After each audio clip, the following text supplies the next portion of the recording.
If you can only get your hands on dried cranberries but want to make homemade cranberry sauce, then this recipe is for you. This cranberry sauce has the same texture and flavor as one made with fresh cranberries but uses dried. And if you're new here, I'm Maggie, this is No Frills Kitchen, where I teach you how to cook with confidence with nothing fancy required. The entire recipe is compiled in one pot, so it also saves on some dishes. Always a win when you're preparing a big meal. Start by adding your dried cranberries to a small saucepan. Keep in mind that they do expand as they cook, so it may not look like a lot at first, but it makes plenty of sauce. So much so that I'm actually cutting the recipe that's linked in the description in half, as I don't have a lot of people who are going to be eating this, and I promise it's going to make plenty. To the cranberries, also add in some brown sugar and a bit of maple syrup. I don't like things super sweet, so I actually cut the sugar back when making this. Where I would have used 50 grams in a half recipe, I used 30.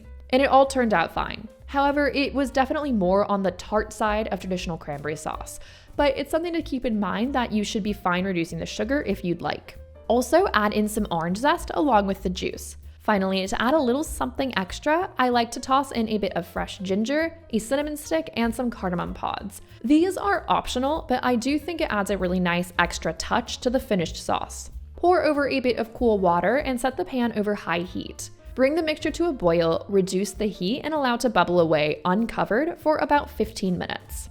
Once the cranberries are plump and the liquid is thick and syrupy, remove the ginger and spices and then take a stick blender and puree about a quarter of the mixture. This mimics the texture of cranberry sauce made from fresh cranberries a bit more accurately. You could also ladle about a quarter of the mixture into a standard blender and puree that until smooth before stirring it back into the sauce. But this does dirty more dishes.